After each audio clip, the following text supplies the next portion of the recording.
Student, हम आज का जो हमारा टॉपिक है, हम नॉलेज के बारे में पढ़ रहे थे कि ज्ञान क्या होता है, ज्ञान के द्वारा क्या हो सकता है, मनुष्य अपना डेवलपमेंट कैसे करता है, जो ह्यूमन कैपिटल होती है उसमें क्या होता है, ज्ञान की, नॉलेज की कितनी इम्पोर्टेंस होती है और ज्ञान के द्वारा ही क्या होता है, व्यक्ति का सर्वांगीण विकास होता है। ज्ञान के द्वारा मनुष्य का जो होता है शारीरिक, मानसिक, प्रत्येक प्रकार का जो विकास होता है वो क्या होता है, ज्ञान के द्वारा ही है।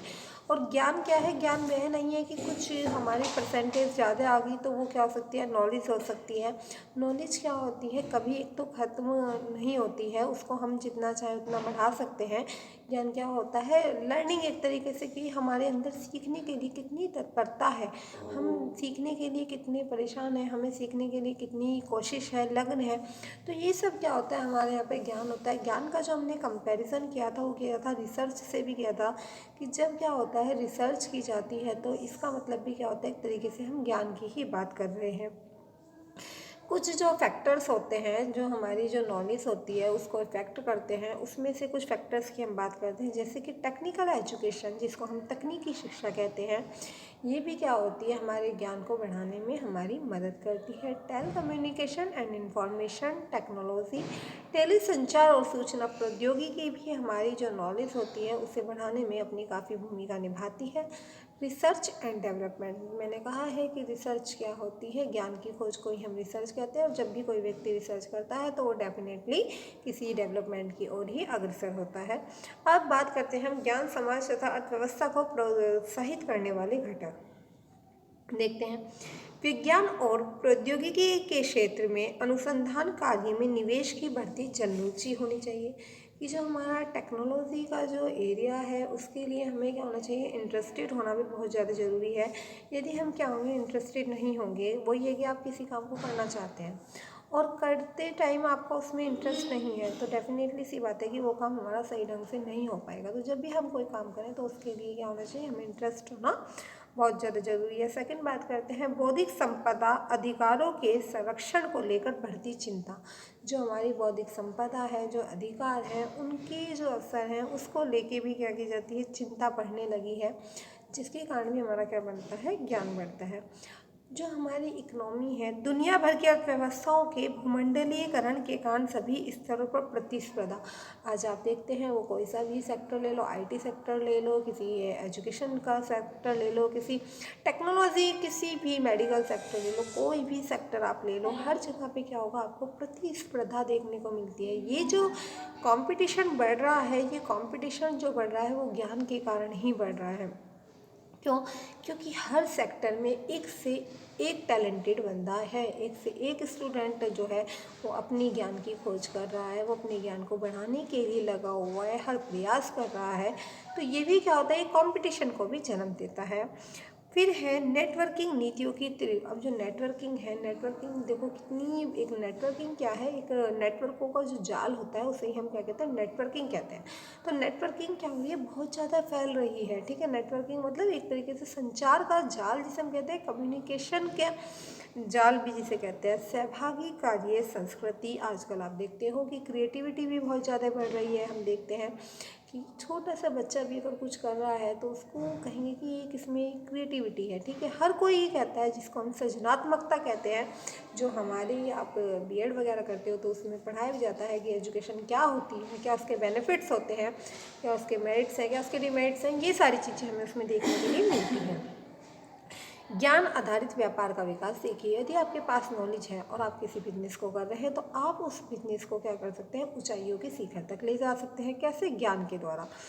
और यदि आपके अंदर क्या है, ज्ञान नहीं है, आप उस काम को नहीं करना चाहते हैं तो वो बिजनेस आपका क्या होगा, लॉन्ग टाइम तक नहीं चल पाएगा। तो बात करते हैं हम क्या कि ज्ञान अर्थव्यवस्था के रूप में भारत की प्रगति कैसे हुई है।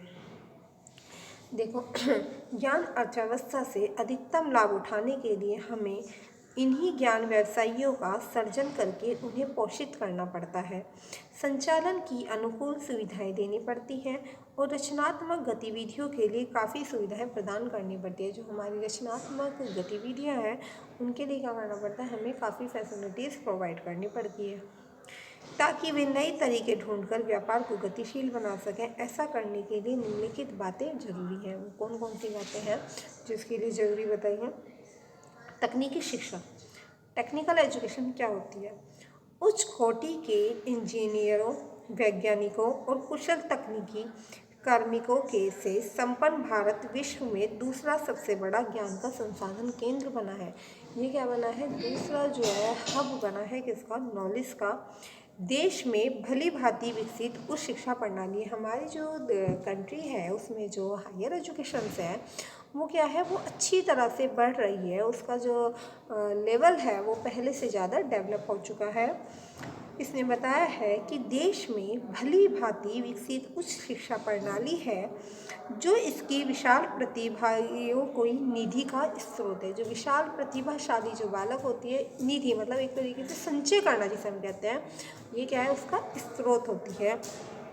फिर बताया गया है कि इंस्टीट्यूट ऑफ मैनेजमेंट द्वारा प्रकाशित वर्ल्ड कॉम्पिटिशन ईयरबुक 2003 के अनुसार वर्ष 2001 से 25 से 34 वर्ष की आयु समूह के करीब 8 लाख % भारतीयों ने तीसरे क्रम की शिक्षा पाई, जबकि चीन में इसी ही वर्ग समूह के केवल 5% लोगों ने ऐसी शिक्षा हासिल की। आप कहते हैं कि केरल में क्या है, पढ़ने वाले जो व्यक्ति हैं उनकी संख्या बहुत ज़्यादा है। वहाँ का जो प्रत्येक व्यक्ति है वो क्या है? एजुकेटेड है। कोई भी व्यक्ति ऐसा नहीं है जो इलिटरेट हो। हर व्यक्ति को, यहाँ पे भी बहुत सारे प्रोग्राम्स चलाए गए हैं कि जैसे 6 से 14 साल के जो बच्चे हैं उनको निःशुल्क शिक्षा दी जाए ताकि उनकी क्या हो, एजुकेशन का जो उनका पॉइंट है वो सारा पढ़ सकें। भारत में भारतीय प्रौद्योगिकी संस्थान, भारतीय विज्ञान और राष्ट्रीय प्रौद्योगिकी संस्थान सरीखे अनेक विश्वस्तरीय श्रेष्ठ विज्ञान और प्रौद्योगिकी संस्थान हैं। इंग्लैंड स्थित टाइम्स और हायर एजुकेशन सप्लीमेंट द्वारा प्रकाशित रैंकिंग के अनुसार भारत के आईआईटी विश्व में तीसरे सबसे अच्छे तकनीकी विश्वविद्यालय हैं। आप लोगों ने आईआईटी का नाम सुना होगा। तो आईआईटी में जो एजुकेशन दी जाती है वो बहुत अच्छी एजुकेशन दी जाती है। वहाँ पे बच्चे ज़्यादा जाते हैं पढ़ने के लिए। क्यों?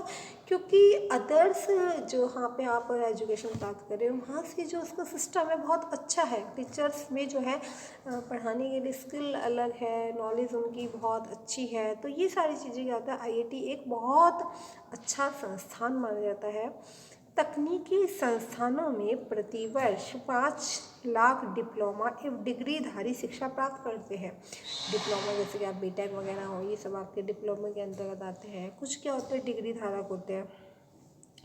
इसी प्रकार कारखानों में प्रशिक्षण एवं बहुत से योग्य युवकों एवं युवतियों को विदेश भेजकर उच्च स्तर की शिक्षा उपलब्ध कराई जाती है। बहुत से युवक हैं, युवतियां हैं, उन्हें क्या भेजकर, विदेश भेजकर भी उन्हें क्या कहती है, हायर एजुकेशन प्रोवाइड की जाती है। अतः प्रशिक्षित मानव शक्ति के निर्माण के फलस्वरूप विदेशी तकनीशियनों के विशेषज्ञों पर निर्भरता कम हो गई है। इसके कारण क्या हो गया, जो हमारे विदेशी तकनीशियन है, जो टेक्निक्स वाले हैं, उनके ऊपर जो हमारी निर्भरता है वह क्या हो गई है, वो कम हो गई है। इसी प्रकार योजना काल के दौरान देश ने तकनीकी मानव शक्ति का एक प्रशिक्षित वर्ग तैयार कर लिया है। संक्षेप में भारत के पास तकनीकी रूप से प्रतिभावान और कठोर परिश्रमी व्यावसायिक योग्यता प्राप्त लोगों का क्या है, विशाल समूह है। एक बहुत बड़ा इन्होंने समूह, एक गैंग इन्होंने इकट्ठा कर लिया। फिर बात करते हैं हम टेलीकम्युनिकेशन एंड इंफॉर्मेशन टेक्नोलॉजी क्या होता है।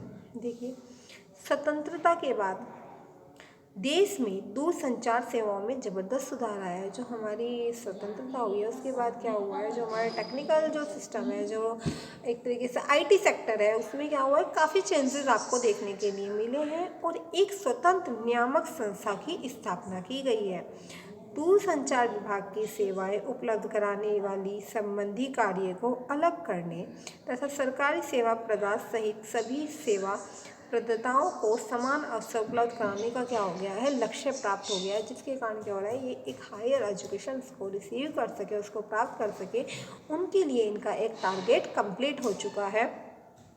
2006 से 2007 के अंत तक भारत में टेलीफोनों की संख्या के आधार पर दुनिया में तीसरा सबसे बड़ा दूरसंचार नेटवर्क वाला देश बन गया है। जो तीसरा दूरसंचार वाला नेटवर्क देश है वो कौन सा है, आपका इंडिया बन चुका है।